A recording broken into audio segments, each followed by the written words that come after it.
Factory में potato chips कैसे बनते हैं? भैया जी, हम उसी चिप्स की बात कर रहे हैं जो खाने में टेस्टी होते हैं, लेकिन पैकेट में चिप्स से ज्यादा तो हवा ही भरी होती है। वीडियो के एंड में हम आपको इसका भी रीजन जरूर बताएंगे कि चिप्स के पैकेट में इतना ज्यादा हवा क्यों भरा होता है। लेकिन उससे पहले जानते हैं कि फैक्ट्री में ये टेस्टी चिप्स कैसे बनते हैं। तो पोटैटो चिप्स बनाने की शुरुआत होती है खेतों में आलू की हार्वेस्टिंग करने से।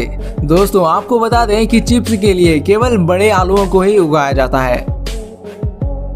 अब इन सभी आलुओं को ट्रांसपोर्टेशन के जरिए फैक्ट्री में लाया जाता है और यहाँ पर इनको कन्वेयर पर छोड़ दिया जाता है, जहाँ पर इनको डबल वॉश किया जाएगा। सबसे पहले इन आलुओं को पानी से भरे टब में धोया जाता है। पानी की स्पीड को बढ़ाने के लिए इसके अंदर एयर को डाला जाता है और फिर ऑटोमेटिक कन्वेयर के जरिए ये आलू दूसरी तरफ स्प्रे वॉशिंग के लिए चले जाते हैं।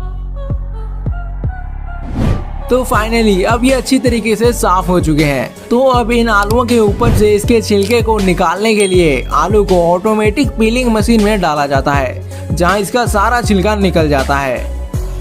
अब ये वर्कर इनमें से खराब आलुओं को अलग कर देते हैं। तो फाइनली अब बारी आती है इन आलुओं को स्लाइसर्स में कट करने की, जिसके लिए इन आलुओं को एक एक करके इस स्लाइसर मशीन में डाला जाता है और इसके अंदर घूमती हुई शार्प ब्लेड आलू को खचाखच चिप्स के शेप में काट देती है। और आपकी जानकारी के लिए बता दूं कि एक आलू से लगभग 36 चिप्स के स्लाइसेस काटे जाते हैं, यानी कि 5 रुपए वाले लेस के पैकेट में एक आलू का भी चिप्स नहीं होता।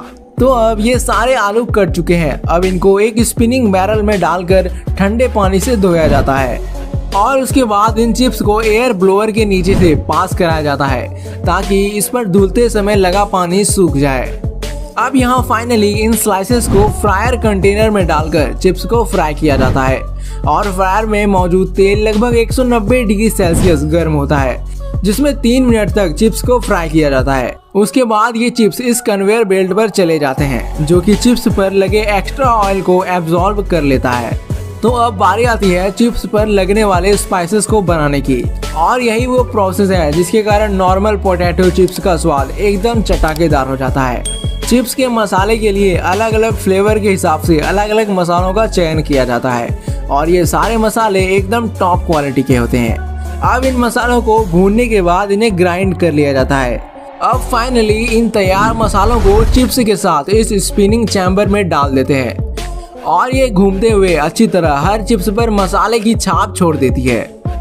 और जब ये मसाला चिप्स के साथ अच्छी तरह मिक्स हो जाता है तो इसे बाहर निकाल लिया जाता है और फिर कन्वेयर के जरिए इन्हें पैकिंग एरिया में भेज दिया जाता है। यहाँ पर ये ऑटोमेटिक पैकिंग मशीन पैकेट के हिसाब से उसमें नाइट्रोजन गैस के साथ चिप्स को भर देती है और उसे सील कर दिया जाता है। ऐसे ही एक एक करके सारे पैकेट्स तैयार कर लिए जाते हैं और कुछ ऐसे चिप्स तैयार हो जाता है।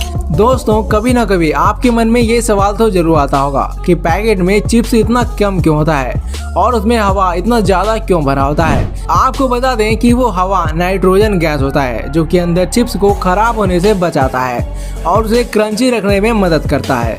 एंड उसमें चिप्स इतना कम इसलिए डाला जाता है क्योंकि जब आप चिप्स का पैकेट खरीदते हो तब आप चिप्स के साथ उसका पैकेट और उसमें भरा गैस भी खरीदते हो, जो कंपनी खुद बनाती है और इन सभी का भी कॉस्ट लगता है। इसलिए एक कंपनी अपना मुनाफा निकालने के लिए चिप्स कम मात्रा में डालती है, जो कि एक आलू से भी कम होता है। वैसे दोस्तों, हमें कमेंट में जरूर बताइएगा कि आपको कौन से कंपनी का चिप्स खाना पसंद है, और अगर आपको ये जानकारी अच्छी लगी हो तो वीडियो को लाइक जरूर कर दे और ऐसे ही इंटरेस्टिंग वीडियोस को देखने के लिए हमारे चैनल को सब्सक्राइब करके बेल आइकन पर जरूर प्रेस करें। अब अगर आप जानना चाहते हैं कि फैक्ट्री में फ्रेंच फ्राइज कैसे बनती है तो इस वीडियो पर क्लिक करके वीडियो को जरूर देख लें।